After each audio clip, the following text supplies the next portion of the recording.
हाय।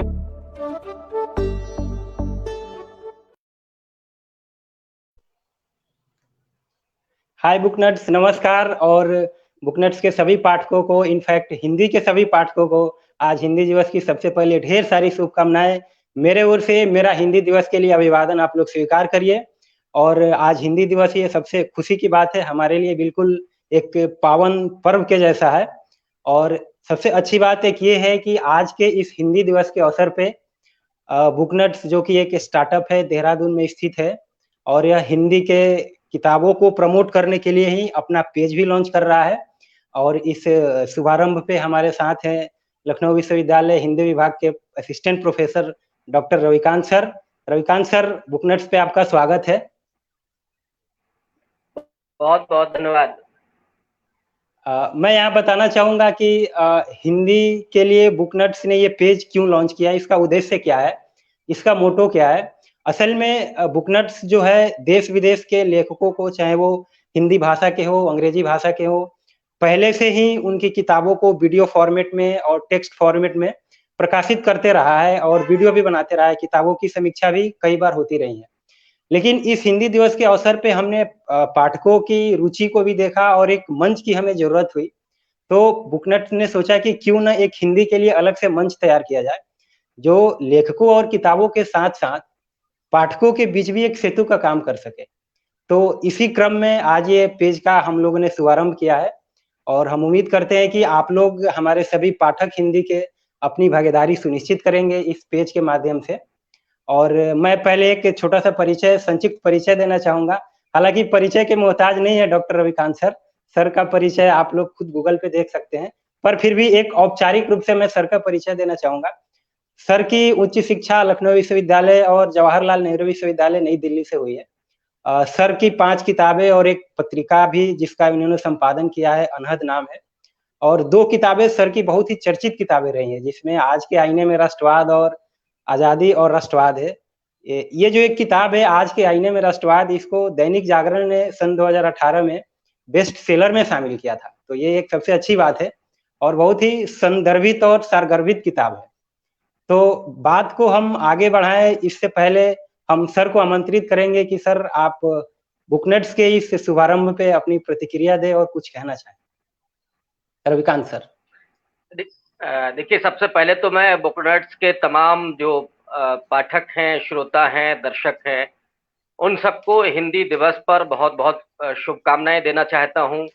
मैं बधाई देना चाहता हूं रोहित जी को, सर्वेश जी को, जो हिंदी थैंक यू सर। पाठकों के लिए और हिंदी पुस्तकों के विस्तार के लिए उनकी एक बड़ी पहुंच स्थापित करने के लिए इतने अच्छे प्लेटफॉर्म को आज वो शुभारंभ कर रहे हैं।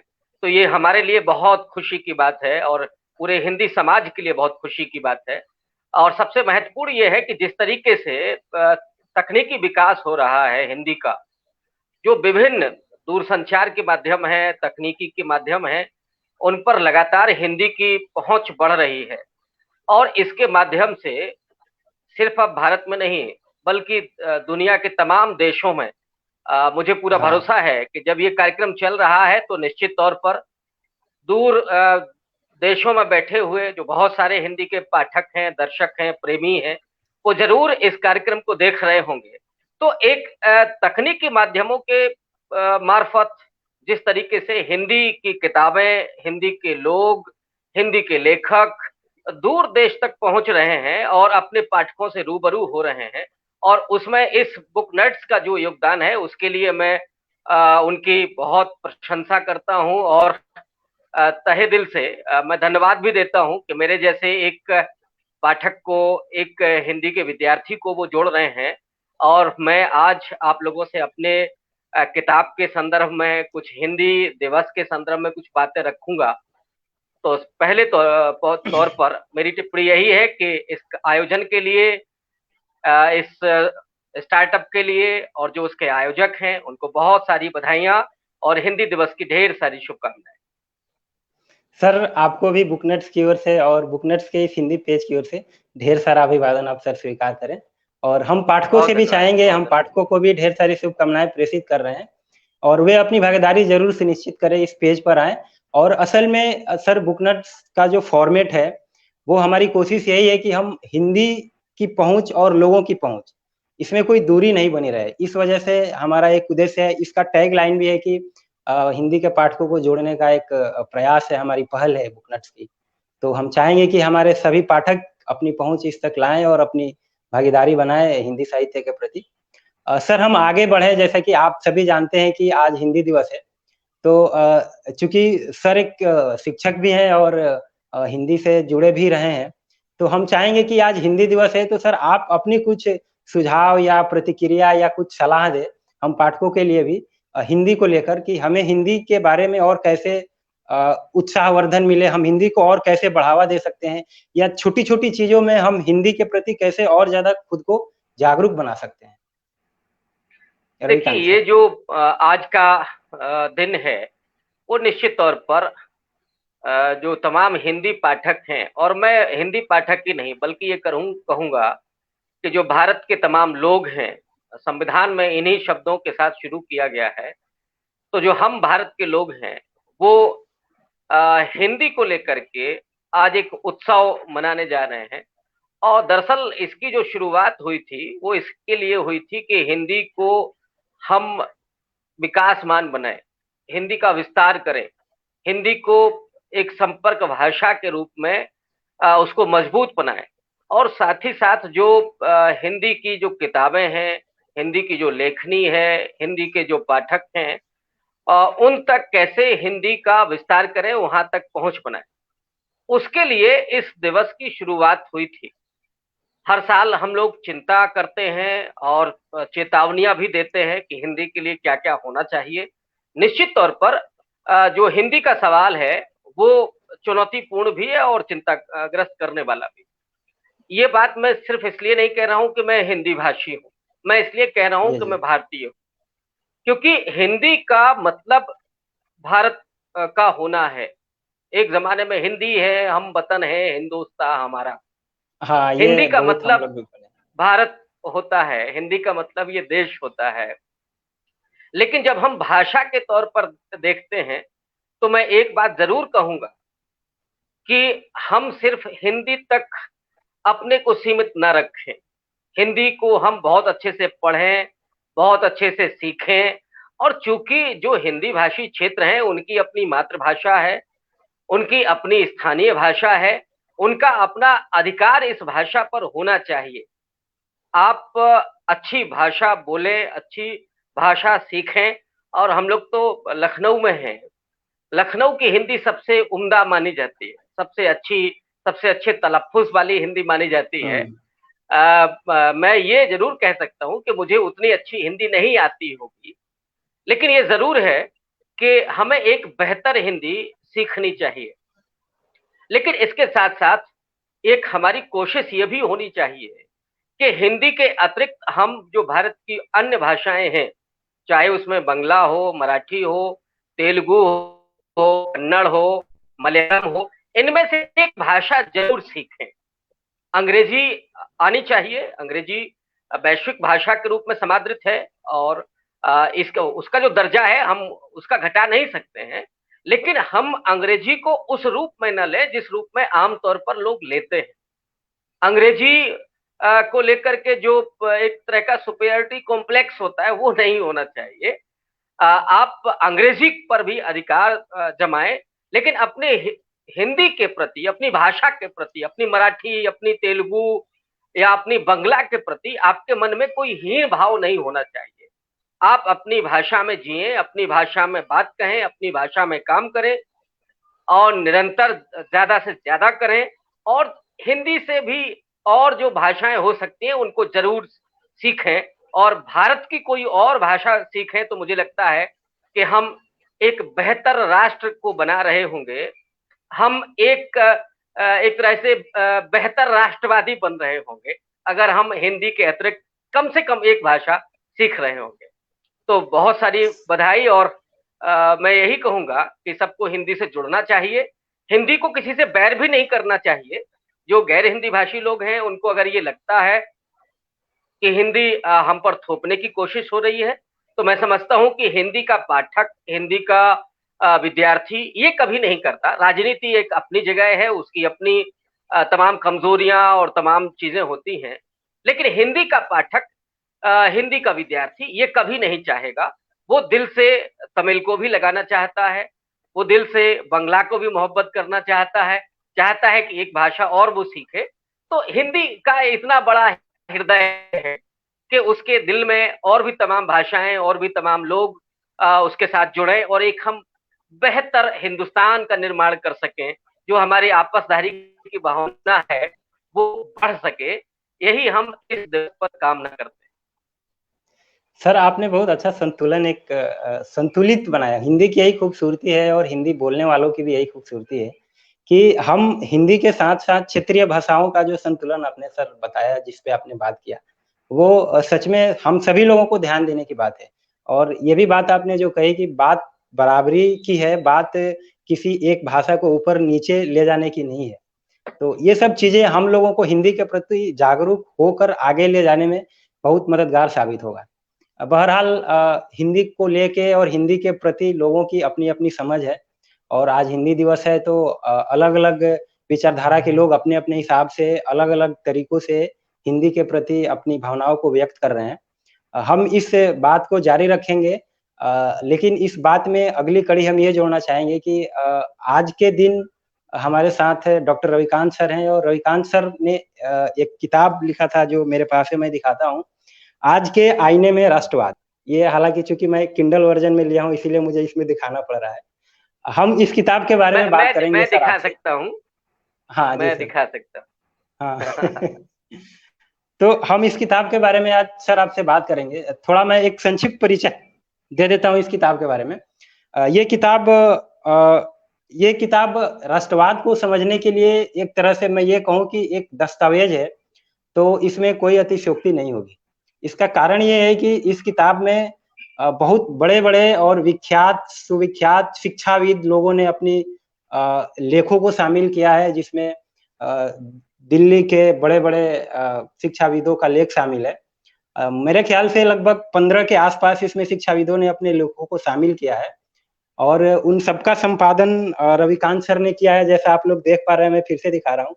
इस किताब का कवर पृष्ठ मुझे बहुत आकर्षित किया सर, सच बताऊँ तो।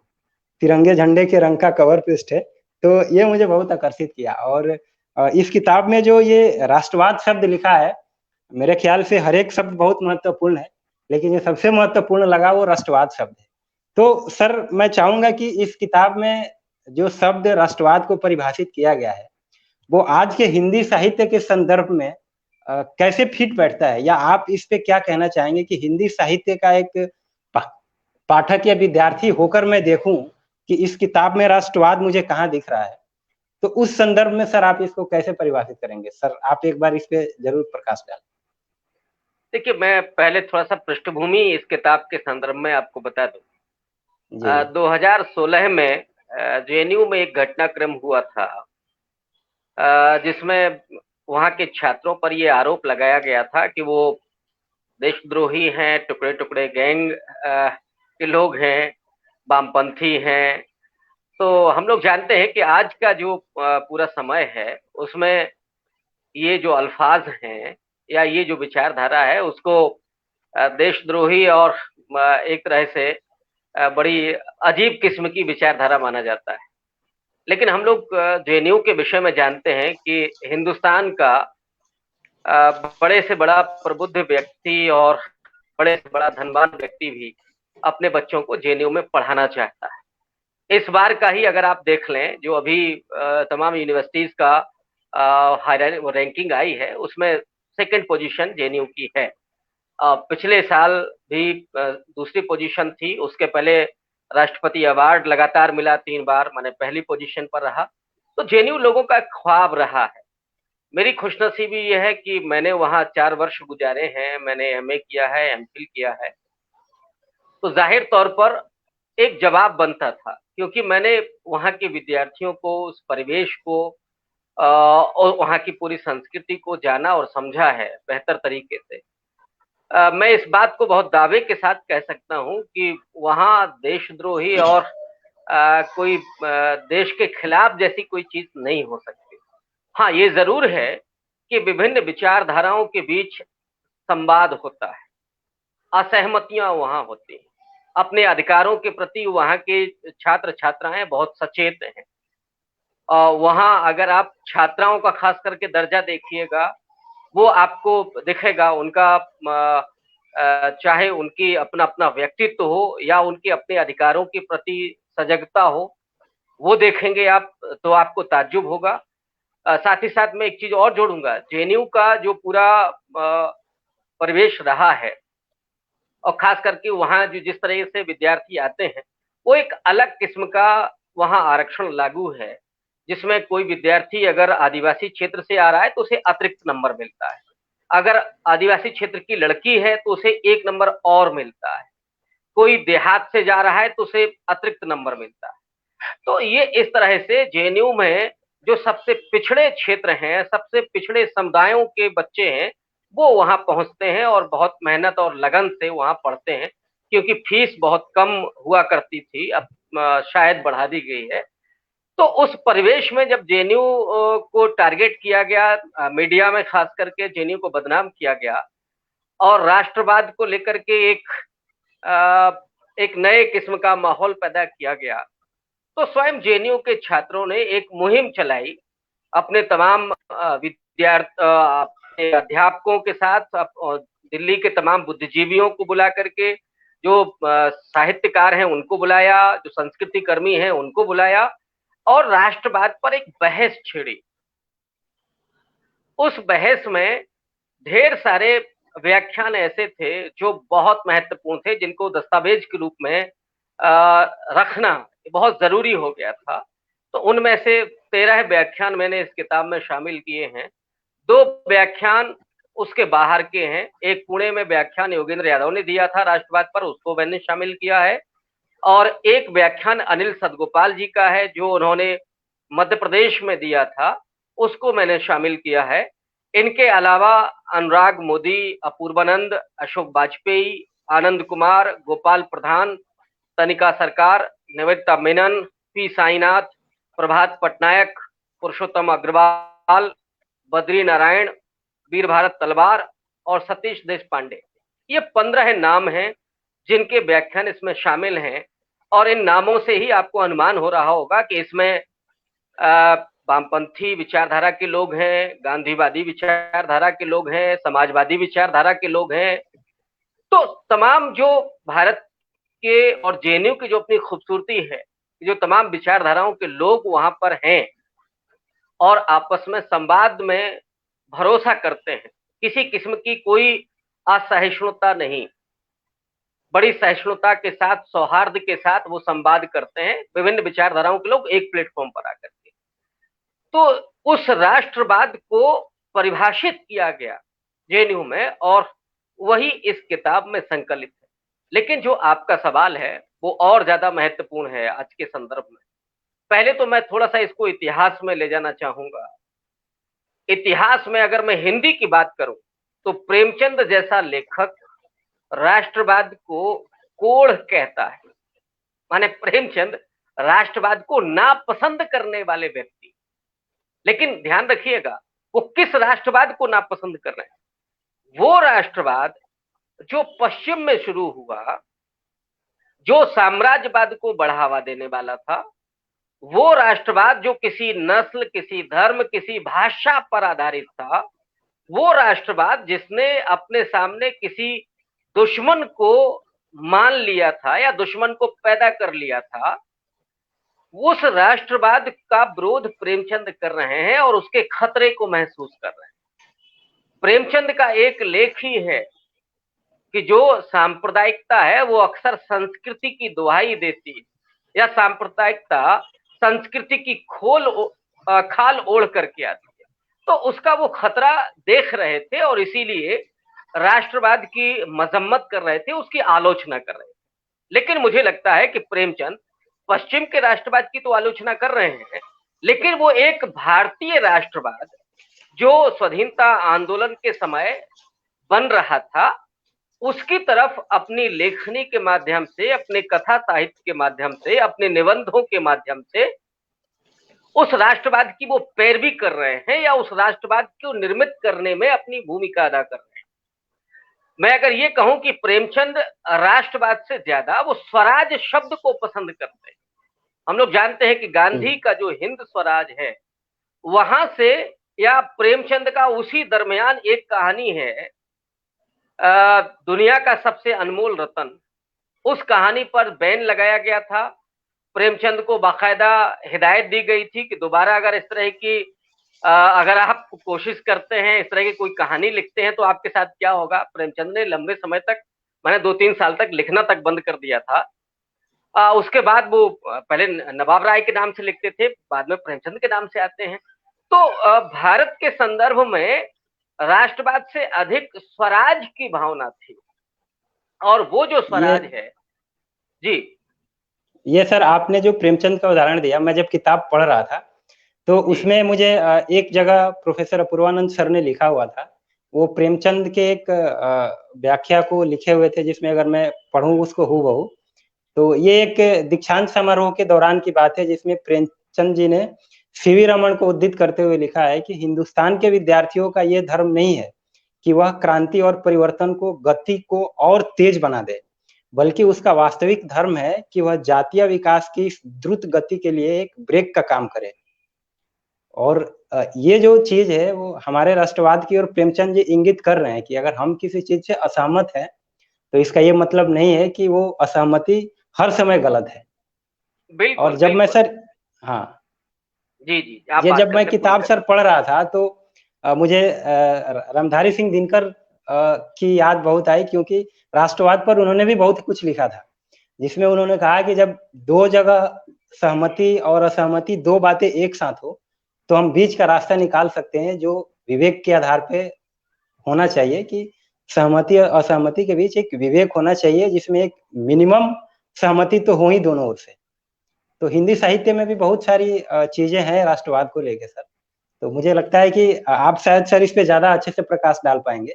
मैं इसी संदर्भ में बात कर रहा था सर। जी जी, मैं बहुत बहुत संक्षेप में बात करूंगा। देखिए, जी राष्ट्रवाद की एक धारा भारतेंदु से शुरू होती है। मैं उसको ठीक ठीक राष्ट्रवाद न कहूं, चूंकि उस समय ये शब्द प्रचलन में भी नहीं है। हम उसे देश जी प्रेम ही कहें, देशभक्ति ही कहें।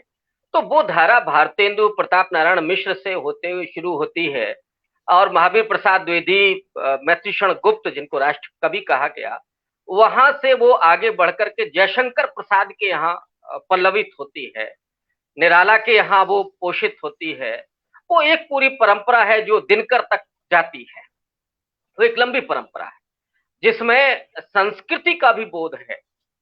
निराला की राम की शक्ति पूजा जैसी कविता है, जयशंकर प्रसाद की कामायनी जैसा महाकाव्य है, मैत्रेयण गुप्त की भारत भारती है। तो एक तो धारा ये है, लेकिन जहां राष्ट्रवाद शब्द आ जाता है वहां प्रेमचंद सीधे तौर पर हस्तक्षेप करते हैं, और प्रेमचंद इस शब्द के बियॉन्ड जाकर के, उसके परे जाकर के उसकी एक तरह से उसकी भावना को रचते हैं। और मैं एक ही वाक्य कहूंगा जो प्रेमचंद की एक कहानी में आता है। वो ये कहते हैं कि जॉन की जगह गोविंद बैठ जाएगा तो क्या फर्क होगा। माने आजादी जी का मतलब सिर्फ सत्ता परिवर्तन अगर हो तो वो आजादी झूठी है, वो आजादी सच्ची नहीं है। और इसी बात को भगत सिंह भी कह रहे हैं। उसी समय भगत सिंह ने कहा कि जब लॉर्ड एडविन की जगह सर तेज बहादुर सप्रू बैठ जाएंगे तो क्या बदलाव आएगा। इसी बात को बाबा साहब डॉक्टर अंबेडकर कह रहे हैं। इसी बात को गांधी भी दूसरे शब्दों में कह रहे हैं कि क्या फर्क पड़ेगा साहब जब गोरे अंग्रेज चले जाएंगे और काले अंग्रेज राज करेंगे। माने सवाल ये है कि हमारा जो राष्ट्र होगा, हमारा जो राष्ट्रवाद होगा, वो जो मजलूम है, जो दलित है, जो महिला है, जो आदिवासी है, जो मजदूर है, जो किसान है, इनके जीवन में बदलाव हो। माने राजनीतिक आजादी के साथ साथ सामाजिक और आर्थिक आजादी भी होनी चाहिए। भारत का राष्ट्रवाद ये कहता है। भारत का राष्ट्रवाद पश्चिम के राष्ट्रवाद के बरक्स किसी एक धर्म, संस्कृति, भाषा के आधार पर नहीं बनता है। हाँ, भारत ये का तो विविधता राष्ट्रवाद वाला देश है सर। बहुलता के आधार पर बनता है, हाँ विभिन्न भाषाओं को प्रश्रय देता है। और अभी आपने एक बात कही थी कि हिंदी के साथ साथ तमाम क्षेत्रीय भाषाएं, सर्वेश जी, संविधान में क्षेत्रीय भाषाएं नहीं कहा गया है। संविधान ने इन सबको राष्ट्रभाषा के रूप में समादृत किया है, चाहे उसमें तमिल हो, तेलुगु हो, बंगला हो, मलयालम हो, ये सारी राष्ट्रभाषाएं। इसीलिए हिंदी को राष्ट्रभाषा नहीं कहा गया संविधान में, कहीं वो लिखित नहीं राजभाषा, है। हाँ जी जी, केवल राजभाषा के रूप में राजभाषा के रूप प्रावधानित में है। हिंदी का हाँ। प्रावधान है, लेकिन हिंदी राष्ट्रभाषा होगी ऐसा प्रावधान नहीं किया गया। और इसलिए नहीं किया गया क्योंकि जितनी हिंदी समृद्ध है उससे कमतर तो कोई नहीं है। इनमें मलयालम, तमिल, तेलुगु ये बहुत प्राचीन भाषाएं हैं, संस्कृत के बराबर वो खड़ी होती हैं। और इनकी अपनी लिपि, ध्वनि से लेकर के पूरा व्याकरण है। इसलिए इन तमाम भाषाओं को 8वीं अनुसूची में शामिल किया गया और माना यह गया कि ये तमाम राष्ट्रभाषाएं हैं। इसलिए संविधान ने तो इनको इतना बड़ा दर्जा दिया। और इसलिए मैं कह रहा हूं, हाँ, हिंदी इस सब को जोड़ने वाली भाषा है, इन सबके साथ एक सेतु का काम करती है, एक सेतु का काम करने वाली भाषा है। इसलिए आप कह सकते हैं नो डाउट कि हिंदी हमारी राष्ट्रभाषा है। राष्ट्रभाषा होने का मतलब है कि वो भावनात्मक रूप से इस देश को एक करती है। इसे लिखा नहीं गया है, इसलिए नहीं लिखा गया है कि किसी दूसरे भाषा भाषी व्यक्ति को ये न लगे कि साहब आप हमारे ऊपर हिंदी को थोप रहे हैं। इसलिए मैं कह रहा हूं कि बंगाल के लोगों को, तमिल के लोगों को कभी ये सोचना भी नहीं चाहिए कि साहब हिंदी के सामने हम कमतर हैं या हिंदी हम पर थोपी जा रही है। हिंदी का दिल बहुत बड़ा है। मैं उतना ही सम्मान तमिल और तेलुगु का करता हूं जितना संस्कृत का करता हूं, क्योंकि वो भी उतनी ही प्राचीन भाषा है। तो इस तरह का राष्ट्रवाद हमने बनाया कि जिसमें इस देश, और यही वजह है, आपको ये जानकर के आश्चर्य होगा कि जब हिंदुस्तान बन रहा है, आजाद जब हुआ है, उस समय चर्चिल से लेकर के बहुत बड़े बड़े राष्ट्रवाद के व्याख्याकार वो भी इस बात को कह रहे थे कि हिंदुस्तान टिकेगा ही नहीं, क्योंकि उनको तो लगता था कि ऐसा राष्ट्र हो ही नहीं सकता है कि साहब जिसमें इतनी सारी भाषाएं हों, इतने नस्ल के लोग रहते हों, कहीं कहीं उत्तर भारत में कुछ और संस्कृति है, दक्षिण भारत के लोग कोई और परंपरा का परिपालन करते हैं, इनमें आपस की जो एकता है वो तो दिखती नहीं है।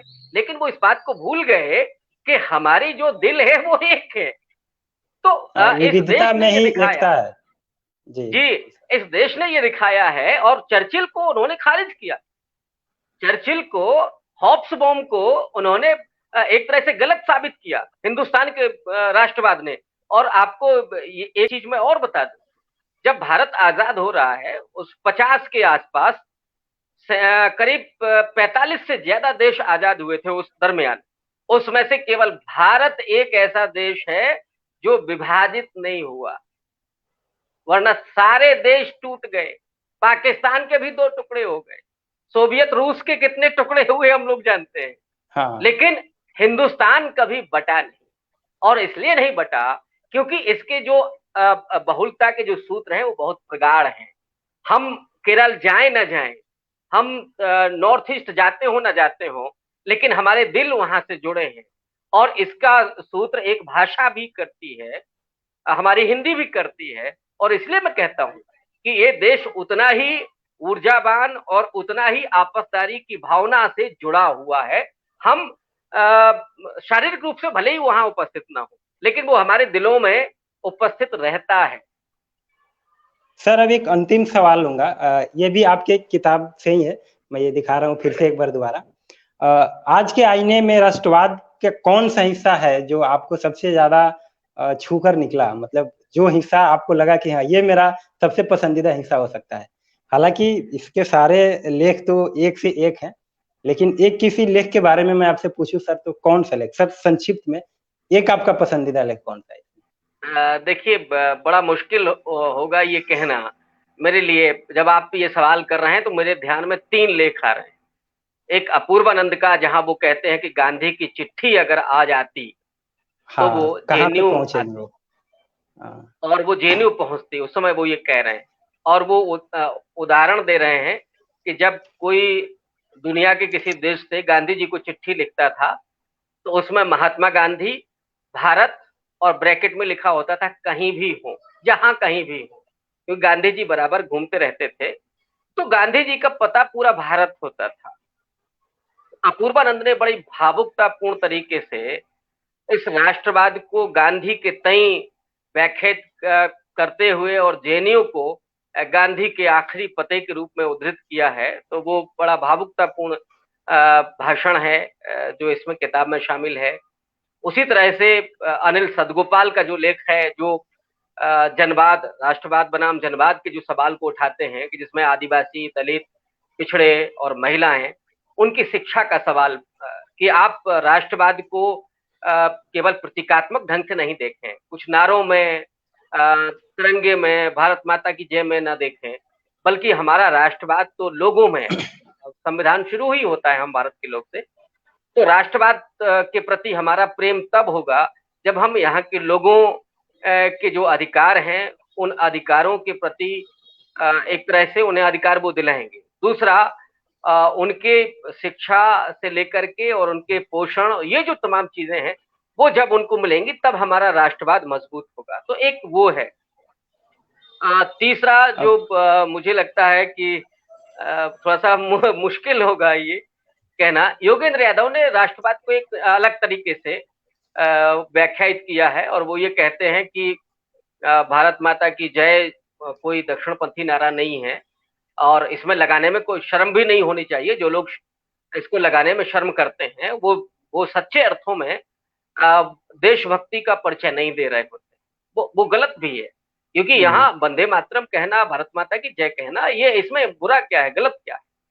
और वो डेमोक्रेसी को, भारत के डेवलपमेंट को बहुत महत्वपूर्ण मानते हैं। तो वो एक नए संदर्भ में इस राष्ट्रवाद की व्याख्या करते हैं। मुझे लगता है कि वो भी डाइवर्सिटी, डेमोक्रेसी, वो 3 शब्दों का इस्तेमाल करते हैं, मुझे फिलहाल याद नहीं आ रहा है, लेकिन बहुत महत्वपूर्ण तरीके से वो राष्ट्रवाद को व्याख्यायित करते हैं। हालांकि सारे लेख बहुत उम्दा हैं और पढ़े जाने चाहिए आज के समय को समझने के लिए। सर, समय का हमें ख्याल रखना है और समय आगे इजाज़त नहीं दे पा रहा है, इसीलिए हम अब यहीं विराम देना चाहेंगे। लेकिन सर, आपने जो इस किताब के संदर्भ में राष्ट्रवाद के बारे में जो हमारे लिए एक अच्छी बहस किया, आपने जो एक शानदार परिभाषा दिया, वो हम सबको इस किताब को पढ़ने में और ज़्यादा दिलचस्पी जगाएगी, जिन लोगों ने भी इस किताब को नहीं पढ़ा है। इसीलिए हम कहेंगे कि ये एक दस्तावेज़ है राष्ट्रवाद के लिए, आप लोग ज़रूर पढ़ें। और सर, आप बुकनट्स पे आए, इसके लिए आपको बहुत-बहुत धन्यवाद। बुकनट्स की ओर से मेरा अभिवादन स्वीकार करिए। और सर, एक अंतिम अपील कि आप बुकनट्स के लिए कुछ कहना चाहें अपने ओर से, तो आप बिल्कुल सर ज़रूर कहें। क्योंकि ये आज हमारा पहला सेशन ही है सर, आज बुकनट्स के हिंदी वाले पेज के शुभारंभ का पहला सेशन आपके ही साथ हो रहा है। तो आप कुछ अपील करना चाहें हमारे पाठकों से तो बिल्कुल सर ज़रूर करें। पहली बात तो ये कि मैं बहुत सौभाग्यशाली हूँ कि इस पेज के लॉन्च, उसके शुभारंभ होने पर मैं आपके बीच में हूँ, शामिल हो रहा हूँ। दूसरी तरफ मैं अपील करूंगा हिंदी के तमाम पाठकों से कि वो इस पेज पर आए और जो किताबों की दुनिया है, दरअसल अब हम जिस तरीके से किताबों से दूर हो रहे हैं, वो अच्छी बात नहीं है। किताबों के बीच में होना, ज्ञान अर्जित करना, उससे आत्म का विस्तार होता है। अगर हम थोड़ा फिलोसफिकल करें, दर्शन के भाषा में कहें, तो आपके आत्म का विस्तार होता है। आज के संदर्भ में कहें तो आपके ज्ञान का विस्तार होता है, आपके जानने का विस्तार होता है।